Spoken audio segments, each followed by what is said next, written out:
You're not thinking, oh my God, I'm going to not have oxygen and I'm going to die. Today I'll be reacting to Wetzel, how to swim and float. Hello, my name is Chidema Obisidenu. I'll be reacting from the perspective of someone who used to be deeply afraid of water. So I can tell you which of these strategies could help you on your journey away from fear and which ones may not be as helpful. And I'll propose alternatives for you. Just remember to start off from the shallow end of the pool and go really nice and slowly. Wet your hands first, then your neck. Take it real easy. Get acquainted with the water. That's very, very important.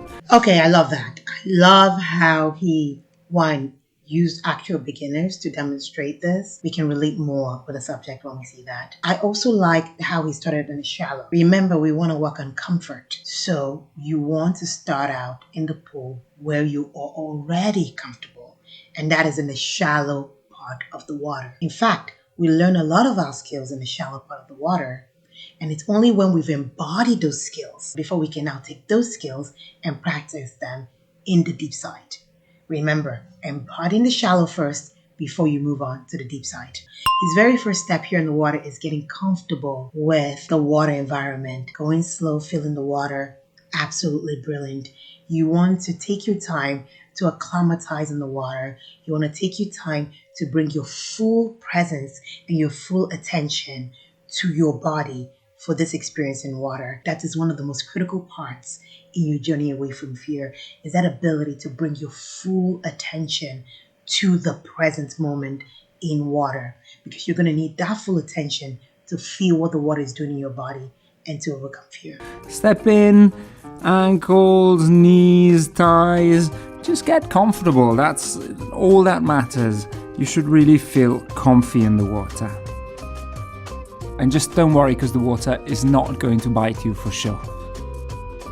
What I like to do next is usually something called greeting the water, which is basically nothing but just putting your face into the water once and saying hello. Okay, so let's start with what I liked. Putting your face in the water to greet the water, uber important. People underestimate the importance of putting your face in the water. It seems like such a basic step, but it's so important. Some people are just not comfortable having their face in water. And you might think, I'm comfortable, that's not a big deal. But take a video of yourself one day while you're in the water and then look at your face and see what your face is truly doing. This is a video of me. And this is over a decade after I learned how to swim. I'm just playing around, goofing around in water. But look at my face. Can you see that tight expression on my face? Yes. What's happening is, all these years I've been swimming and I never actually took the time to get comfortable with my face in water. That's why you see this wrinkled expression.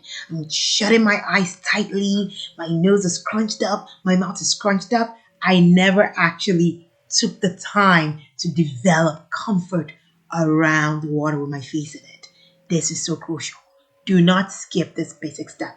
So what I had an issue with in him is saying, just do it once quickly. It's not a trivial step. It is not a quickly thing. Take time to put your face in water.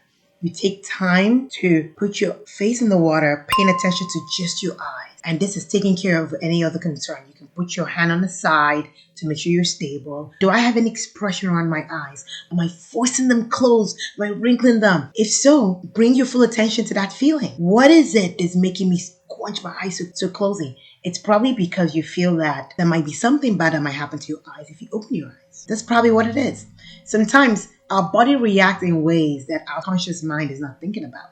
So if you're holding your eyes tightly shut, there is something we're afraid of. That's a good opportunity for you to bring your full awareness to those eyes. And while your awareness is there, you decide, do I want to hold that much energy in my eyes? Do I want to apply that much force shutting my eyes? And if the answer is no, while your awareness is there, you give your eyes the opportunity to relax. Just by bringing your awareness to it, you give your eyes the opportunity to relax.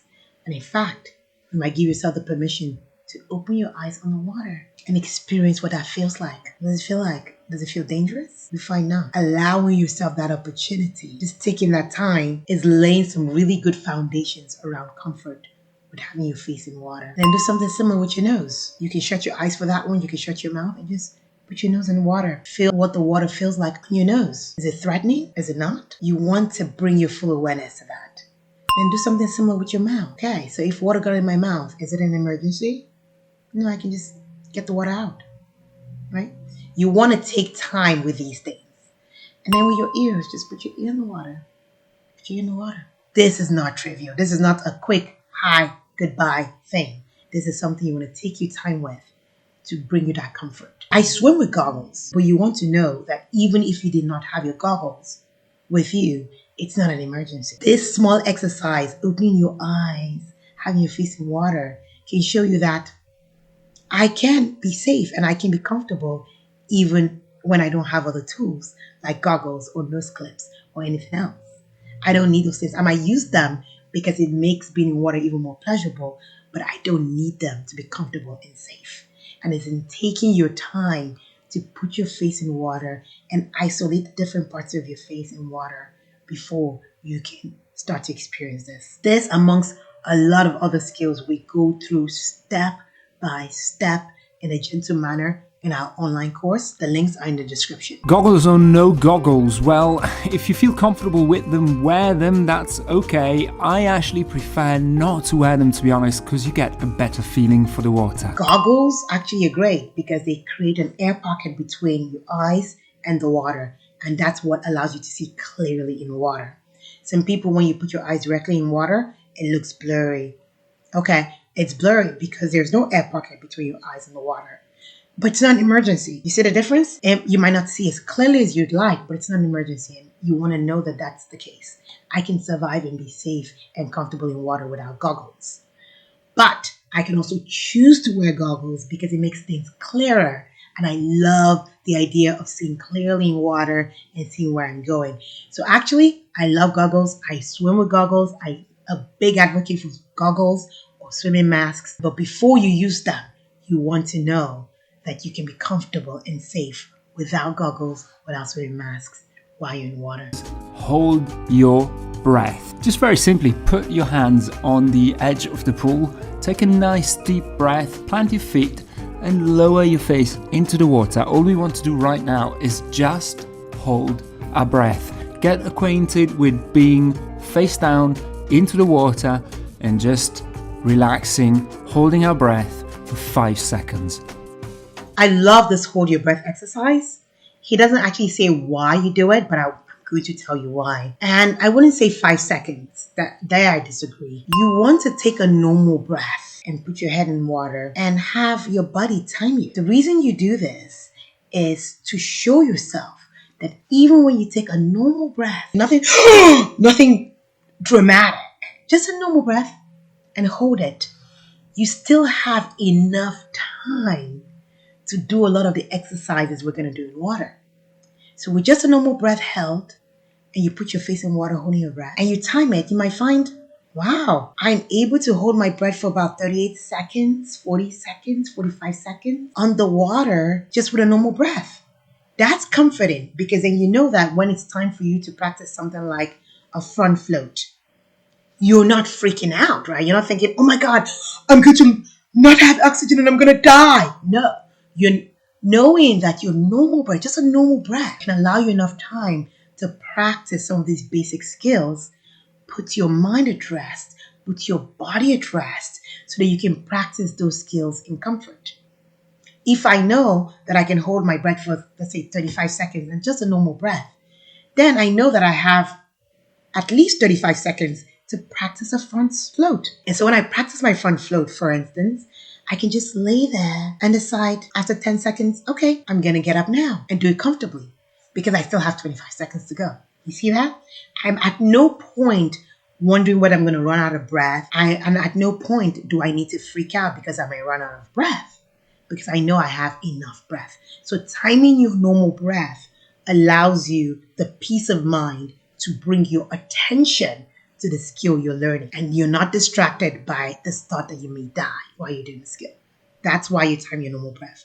So it's not about 5 seconds. No, just time a normal breath hold. Next exercise, same thing, hands on the edge of the pool, take a nice deep breath, lower your face into the pool and just hold your breath for a bit and then start exhaling through your mouth. Count to 5, 1, 2, 3, 4, 5, and as you do, exhale slowly through your lips. What you can do, you can also, as you can see here, exhale through your nose. The key of the exercise is actually understanding that you can take a nice deep breath out when your face is in the water as well. Okay, I love this one. This is learning breath, how to breathe while you're in water. He talks about inhaling through your mouth and then exhaling bubbles through your mouth underwater. Then he also talks about inhaling air through your mouth and then exhaling bubbles through your nose in water. Love these exercises. These two exercises will help you a lot with any kind of breathing in water.